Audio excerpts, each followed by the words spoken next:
Sino po ang pinagpala dito? Lahat ng pinagpala, amen?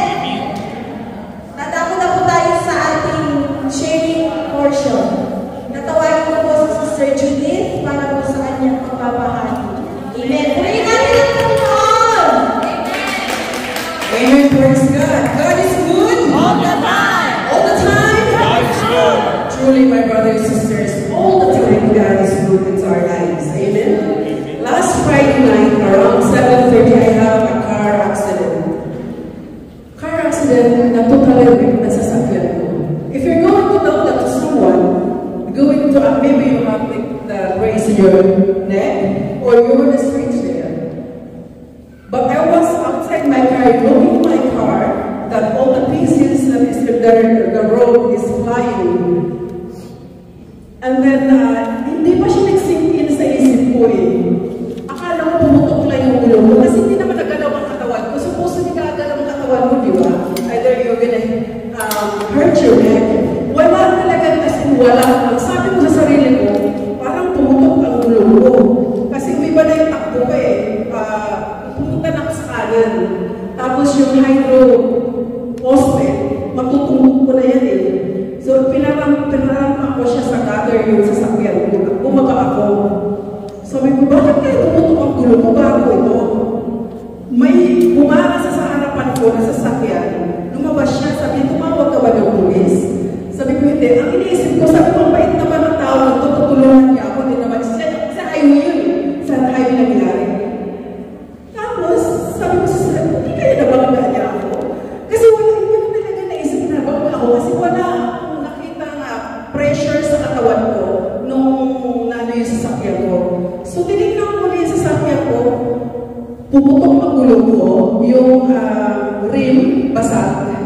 Tapos yung ng gasolina, wala na siya sa align. Sabi mo, nabangga niya pala. Kung pinunta ako sa sasakyan niya, nabangga niya ako. Pero alam mo yung time na yun na nagbabaybay ako ng highway, I was singing the song that we're going to sing today. Wala akong, hindi nagsipin sa akin. Nitong few days na lang, sabi mo, I was supposed to be in the hospital, o bakit mag-viewing na ako this coming week. Pero, alam ng Diyos, ang desire ng puso natin. I have so many shortcomings. Marami akong makasalanan sa Diyos, pero gusto niya tayong gamitin sa kanyang ubasan. Gusto niya ipagsigawan natin kung gaano siya kabuti sa akin. Ang ginawa niya sa akin nung time na yun, talagang unmeasurable. Lahat ng tinawagan ko, sinabi ko na karoon ako ng car crash, total rin na sasakyan ko. And then I'm talking to them normally, na parang walang nangyari. Sabi ko, walang nangyari sa akin. God is good, and thank God, dahil talaga namang, Lord, what I'm doing now, the service that I'm doing you is not enough for the life that you have given to me. Please have, magkaroon ng humility, that's the thing that I need, Lord. Na talagang ipagsisigawan ko ang kabutihan niyo sa buhay. Na the heart, the desire of my Lord is to give you praise and worship you. Thank you, Lord.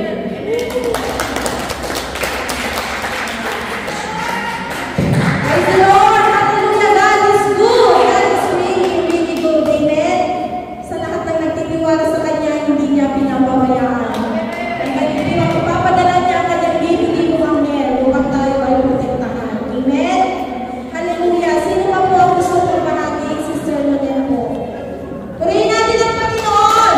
Hallelujah! Kung tayo nagsama purihin ang Panginoon sapagkat siya ay marapat na tumanggap ng papuri at pagpapala. Amen? Amen po.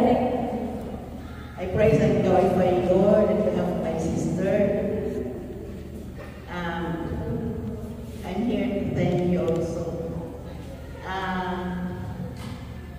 In the year 2022 and 2023, I had been always told by the doctor that my kidney was damaged, badly damaged.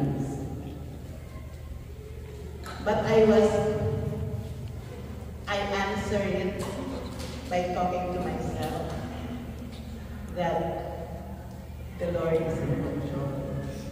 Kasi sabi niya naman talaga sa akin noong 2015, whatever magnitude your problem is, know that I am God and I am in control. Amen. Only allow yourself to speak my goodness, my love, and my mercy.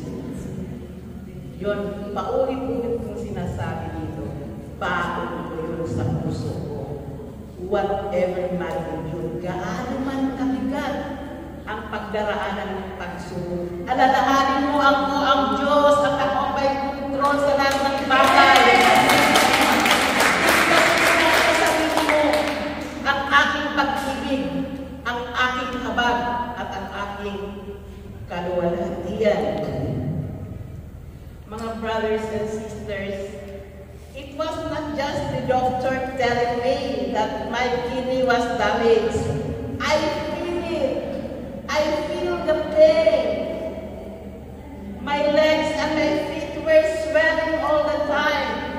The whole year of 2023, I was very, very sick. Although you can always see me here. I did not lie down and wait for my judgment. I have to worship the Lord because He has a lot of promises. And on November 14, I had an appointment with my nephrology doctor, the specialist in the kidney, telling me that my kidney is stable. Wow.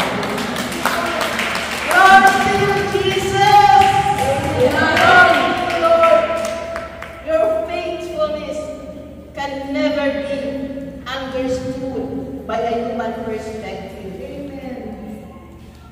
You're all that we need. You're all that we want in our life, O Lord. And ganon din ang panalangin ko, Panginoon, sa mga kapatid na rito. Because what we are doing here is witnessing the goodness of the Lord. Amen. Walang binigay na gamot ang doktor sa akin, ha? Wala. I was just under her observation. Walang gamot na binigay sa akin. Yung doctor, kidney doctor. And he's just, I know he is happy for me for what the Lord has done in my life. Panginoon, sa'yo lang ang kaluwalhatian.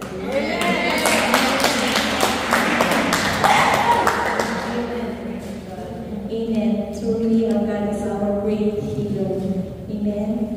Hallelujah.